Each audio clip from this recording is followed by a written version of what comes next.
Good morning students. आज हम पढ़ेंगे भारतीय राष्ट्रीय कांग्रेस की स्थापना। प्रीवियस वीडियो में हमने ब्रिटिश काल में विभिन्न राजनीतिक संगठनों के बारे में पढ़ा जो स्थानीय स्तर पर सक्रिय थे, लेकिन इस समय एक ऐसे अखिल भारतीय संगठन की आवश्यकता हुई जिन्होंने विभिन्न भागों में रहने वाले राजनीतिक कार्यकर्ताओं के लिए एक साझा मंच प्रदान करे और इसी उद्देश्य की पृष्ठभूमि में भारतीय राष्ट्रीय कांग्रेस की स्थापना हुई, जिसका श्रेय जाता है एक अंग्रेज सेवानिवृत्त अधिकारी ए.ओ. ह्यूम को। भारतीय राष्ट्रीय कांग्रेस की स्थापना एवं उदारवादी चरण।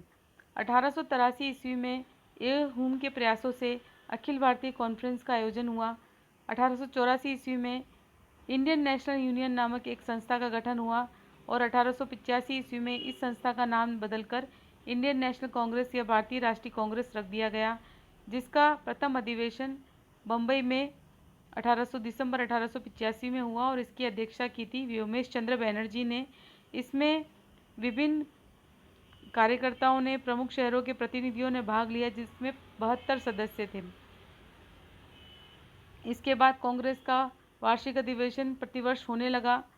इस प्रथम अधिवेशन या कांग्रेस के प्रारंभिक जो समय था, प्रारंभिक चरण यानी 1885 से 1905 वर्ष तक ईस्वी तक के समय में कांग्रेस में उदारवादी नेताओं का प्रभुत्व रहा, जिसमें दादा भाई नौरोजी, जो कि कांग्रेस के 3 बार अध्यक्ष बने, बदरुद्दीन तैयब जी, फिरोज शाह मेहता, पी आनंद चार्लू, सुरेंद्रनाथ बैनर्जी, आनंद मोहन बोस, गोपाल कृष्ण गोखले और इसके अतिरिक्त कुछ उग्रवादी नेता भी, बाल गंगाधर तिलक और ये शिशिर कुमार घोष आदि भी शामिल थे। कांग्रेस की स्थापना व सेफ्टी वॉल्व की अवधारणा। इतिहासकारों का एक वर्ग राष्ट्रीय कांग्रेस की स्थापना को सेफ्टी वॉल्व या सुरक्षा कपाट की व्यवस्था की संज्ञा देता है।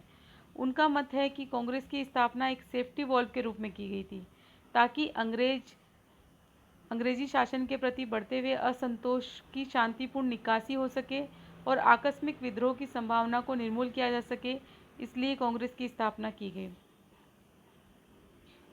ऐसा कहा जाता है कि सरकारी अधिकारी के रूप में कार्य करते हुए ह्यूम को कुछ ऐसी सूचनाएं प्राप्त हुई थी कि शीघ्र ही राष्ट्रीय विद्रोह होने की संभावना है।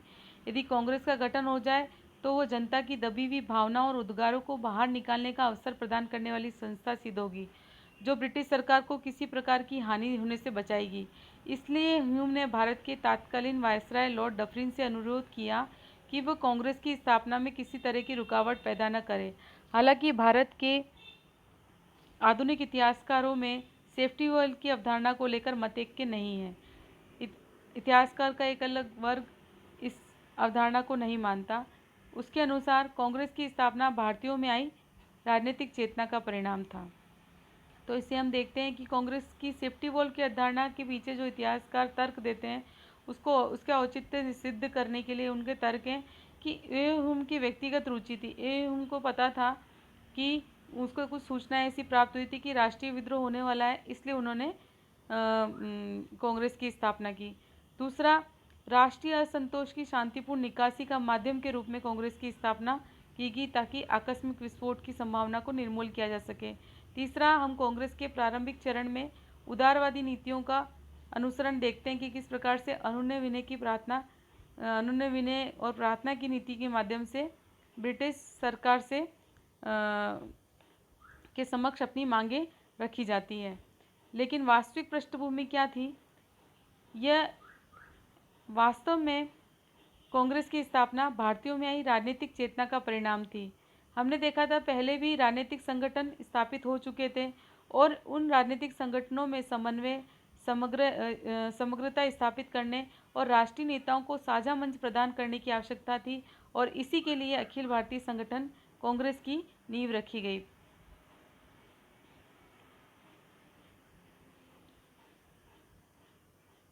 लॉर्ड कर्जन और डफरिन दोनों ही स्वयं कांग्रेस के विरोधी थे। लॉर्ड कर्जन ने कांग्रेस के लिए कहा कि वो मरणावसन अवस्था में है और मेरा पूरा आग्रह है कि मैं उसे मरने में सहयोग करूं, और डफरिन के भी ऐसे ही वाक्य थे कि कांग्रेस जनता के अल्पसंख्यक वर्ग का प्रतिनिधित्व करती है। तो इस प्रकार से ये दोनों ही, या फिर ब्रिटिश सत्ता स्वयं कांग्रेस की विपिन चंद्र के अनुसार ह्यूम ने कांग्रेस की स्थापना के लिए तड़ित चालक का उत्प्रेरक का कार्य किया, जिससे राष्ट्रवादी को एक मंच में एकत्र होने और कांग्रेस के गठन में सहायता मिली और इसी से सेफ्टी वॉल्व की अवधारणा का जन्म हुआ। कांग्रेस को प्रारंभिक स्थिति में ब्रिटिश प्रतिरोध से सुरक्षित रखने के लिए उदारवादी नीति का अनुसरण आवश्यक था, क्योंकि यदि कांग्रेस को प्रारंभिक स्थिति में बचाना है, क्योंकि वो इतनी परिपक्व नहीं थी, नवजात स्थिति में थी, और यदि उसी समय वो उग्रवादी नीतियों का अनुसरण करती तो ब्रिटिश सत्ता उसके अस्तित्व को समाप्त कर सकती थी। इस भय के कारण उदारवादी नीति का अनुसरण किया गया। कांग्रेस के लक्ष्य क्या थे? कांग्रेस की स्थापना के पश्चात भारत का स्वतंत्रता आंदोलन लघु पैमाने और मंद गति से ही सही, किंतु एक संगठित रूप से प्रारंभ हुआ। यद्यपि कांग्रेस का आरंभ बहुत ही प्रारंभिक उद्देश्यों को लेकर किया गया था, किंतु धीरे धीरे उसके उद्देश्यों में परिवर्तन होता गया तथा शीघ्र ही वह राष्ट्रीय स्वतंत्रता आंदोलन की अगवा बन गई।